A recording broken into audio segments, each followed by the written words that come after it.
kepadamu ya Allahku.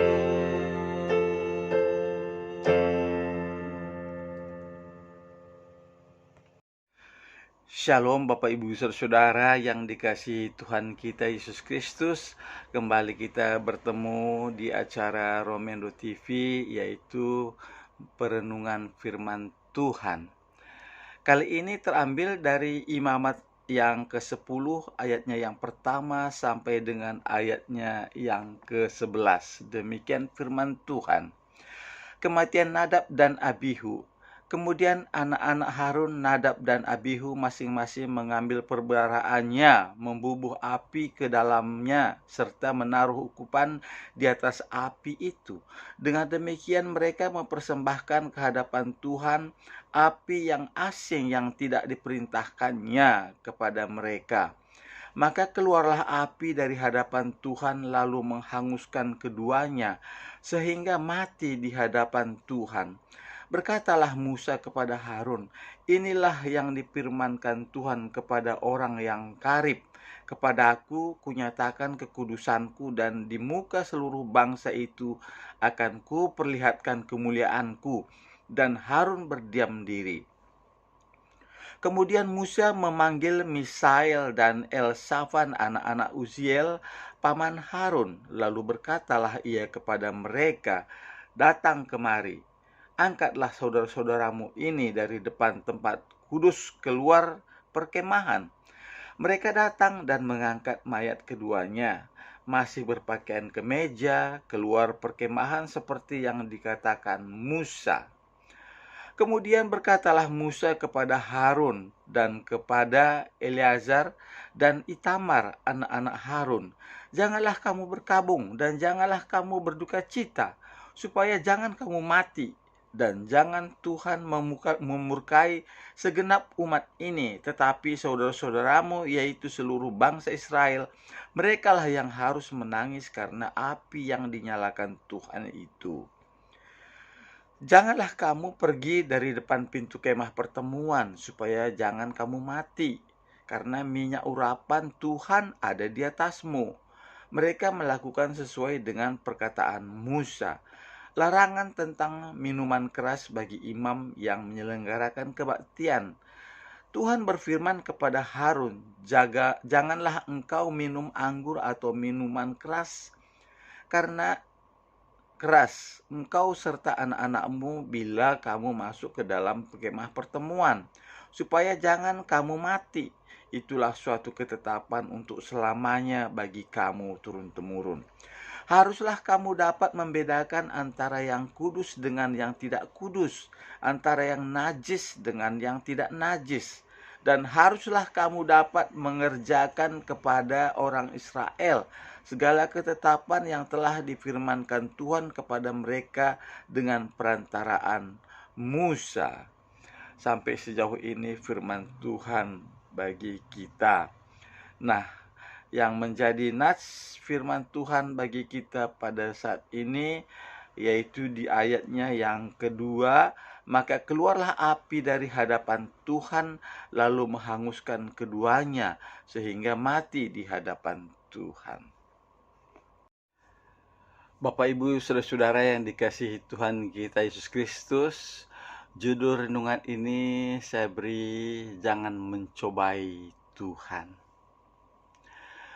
Judul perikop firman Tuhan yang kita baca hari ini adalah kematian Nadab dan Abihu. Anak-anak Imam Harun harus mengalami nasib yang sangat tragis. Jadi tertulis, maka keluarlah api dari hadapan Tuhan lalu menghanguskan keduanya, sehingga mati di hadapan Tuhan. Kehadiran Allah dapat dialami umat saat mereka datang beribadah di bait suci. Jadi simbol api yang menunjukkan bahwa Allah berkenan atas korban yang dipersembahkan umat. Mengapa Tuhan sampai menghukum Nadab dan Abihu?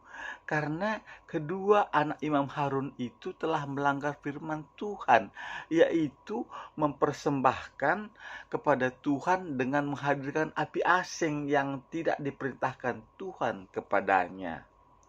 Api asing adalah api yang tidak semestinya berada dalam persembahan.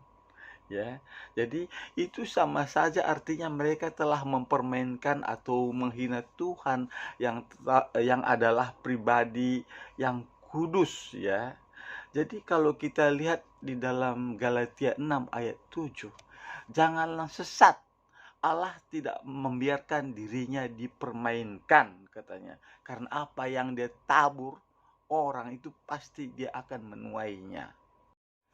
Jadi peristiwa yang menimpa Nadab dan Abihu ini menjadi peringatan keras bagi para imam lainnya, di mana ini menunjukkan bahwa Tuhan sangat tegas terhadap dosa.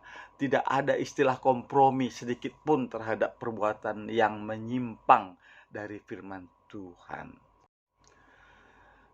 Bapak Ibu Saudara yang dikasihi Tuhan kita Yesus Kristus, baru-baru ini ada satu yang viral, ya, satu yang viral di mana seorang bekas pendeta atau hamba Tuhan yang menjadi mualaf, dan dia katakan bahwa dia mau mencobai Tuhan. Artinya dia ambil Alkitab, dia mau kentutin itu Alkitab. Apakah aku mati? Sekiranya Alkitab ini kalau saya taruh di pantat, apakah aku mati dalam sebulan ini? Dia katakan demikian. Tetapi apa yang terjadi? Itu sangat cepat sekali dijawab oleh Tuhan apa yang dia ungkapkan itu. Sekarang orangnya lagi sakit-sakitan.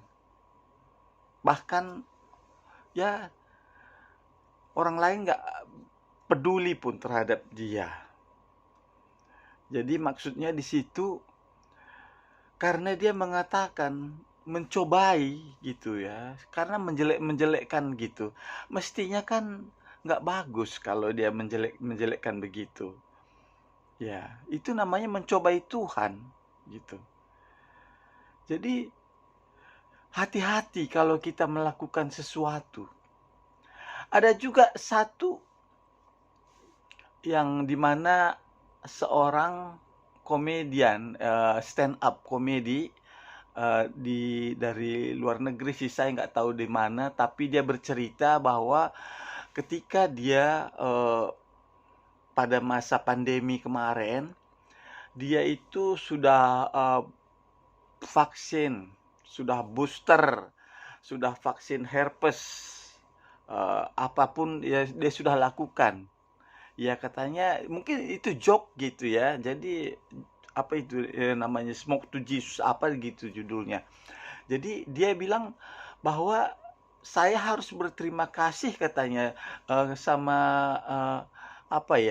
vaksin ini katanya yang saya udah pakai, tapi harus saya berterima kasih kepada Tuhan. Padahal kan saya tidak kena COVID, tidak terpapar karena vaksin ini gitu.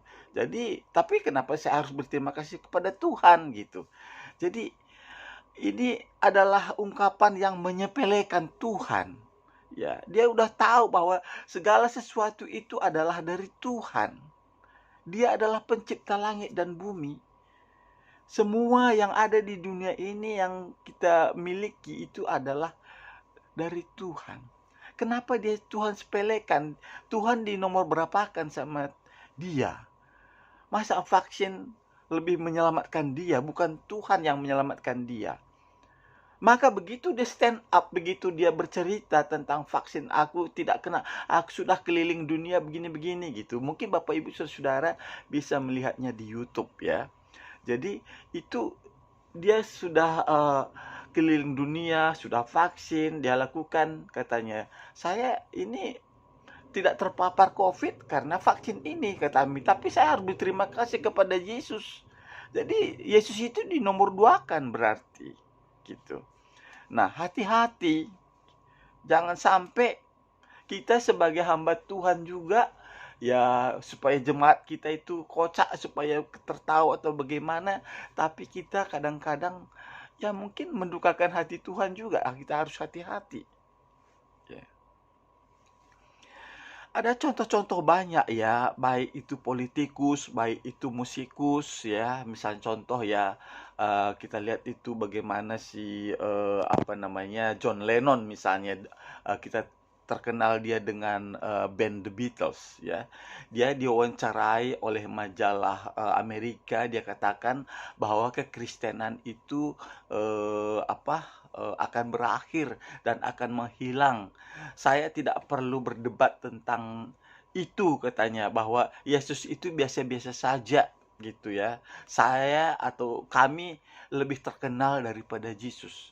Dia kena tembakan selama sebanyak 6 kali. Ya, itu karena dia menganggap Yesus itu biasa-biasa. Lalu ada juga yang namanya Tancredo Neves, itu presiden Brazil, di mana dia kampanye bahwa dia katakan sekiranya ada 500.000 orang ya mendapatkan suara dari partainya, ia tidak akan bisa menandinginya. Bahwa bahkan apa katanya, Tuhan Yesus pun tidak bisa mengeluarkan dari kursi kepresidenan, bahwa ia benar, memang dia benar mendapatkan 500.000 suara. Tapi apa yang terjadi? Setelah berapa hari kemudian dia meninggal karena sakit. Ya, ada juga sama juga dengan Gareth O'Neill, apa namanya, Kajuang gitu ya. Itu ada seorang politikus Kenya juga sama, bahwa dia apa meremehkan Tuhan. Tiba-tiba dia kena serangan jantung setelah dia diumumkan bahwa dia akan menang di dalam partainya itu, ya. Ada contoh juga misalnya kayak Marilyn Monroe. Kita tahu dia itu terkenal dengan seorang artis atau bintang film gitulah, ya. Ketika dia menikah gagal 3 kali, pada yang keempat kalinya lagi dia mau sedang berhubungan dengan, maksudnya dengan berpacaran dengan presiden eh, Amerika, yaitu apa namanya, John F Kennedy ya. Jadi ketika itu dia sudah berpacaran dengan presiden John F Kennedy ini, lalu Billy Graham dia mendapatkan pesan mungkin dari Tuhan ya, pesan dari Tuhan bahwa dia menasihati si Marilyn Monroe ini, katanya, ada pesan Tuhan begini-begini gitu, katanya. Aku tidak butuh Tuhanmu, katanya. Aku tidak butuh Tuhanmu itu, katanya. Dia anggap sepele. Tapi pada seminggu kemudian atau berapa hari kemudian dia meninggal juga di apartemennya. Ada juga Bon Scott ya, dia AC/DC ya, seorang penyanyi di era 79-an ya. Dia katanya dalam judul albumnya itu, jangan hentikan aku akan turun jauh menusuri jalan raya menuju neraka, katanya. Tetapi dengan omongannya itu dia tersedak oleh muntahannya sendiri. Ya, jadi hati-hati ya. Termasuk apa ya? eh, ada juga namanya Kazuza. Kazuza ini juga seorang komponis, pencipta lagu gitu ya. Jadi ketika mereka itu show atau mengadakan pertunjukan di Rio de Janeiro, lalu dia sambil merokok, dia katakan dia menghembuskan napas apa asap rokoknya itu ke atas udara gitu ya, katanya, "Hey Jesus, ini untukmu," katanya. Jadi asap rokok itu di, dikasih seolah-olah dikasih tahu ke Jesus gitu. Itu menganggap sepele. Ya, banyak sekali. Ya, misalnya seperti siapa yang pencipta kapal perang Titanic, yaitu Thomas apa ya namanya itu, Thomas Andrew ya, pembuat kapal Titanic ya. Jadi di sini itu diwawancara juga dia. Kata dia gini, eh, seberapa aman kapal Titanic ini ya katanya, kekuatannya gitulah katanya. Oh, ini sangat kuat katanya. Bahkan Tuhan Yesus pun tidak dapat menenggelamkannya. Tapi pada akhirnya apa yang terjadi? Ya, kapal Titanicnya tenggelam gitu. Nah, itu banyak sekali apa namanya contoh-contohnya. Jadi janganlah kita sembarangan untuk berbicara, sembarangan untuk berkata-kata katanya. Tuhan itu di dalam Galatia 6 ayat 7 bahwa Tuhan tidak mau dipermainkan, ya. Karena apa yang dia eh, tabur itu pasti akan tuai. Ya begitu. Jadi jangan sembarangan terhadap omongan kita, karena firman Tuhan katakan setiap apa yang kita ucapkan kita harus pertanggungjawabkan pada eh, akhir eh, penghakiman nanti. Jadi hati-hati ya, jangan kita berbicara sembarangan. Jadi kita harus menjaga kekudusan, terlebih-lebih kepada Tuhan. Ya, mungkin terhadap sesama sih mungkin oke-oke aja, tapi ya sih kita sebagai anak Tuhan tentu tidak melakukannya. Tapi ini semuanya menyepelekan Tuhan. Ya, jadi eh, sangat berbahaya kalau kita melakukan seperti itu. Jadi Bapak Ibu Saudara yang dikasihi Tuhan kita Yesus Kristus, ini sebagai contoh supaya kita berkata-kata harus lebih bijak lagi, harus kata-kata dengan tidak sembrono ya, tapi kita menjaga kekudusan, karena setiap ucapan kita akan kita pertanggungjawabkan pada hari penghakiman nanti.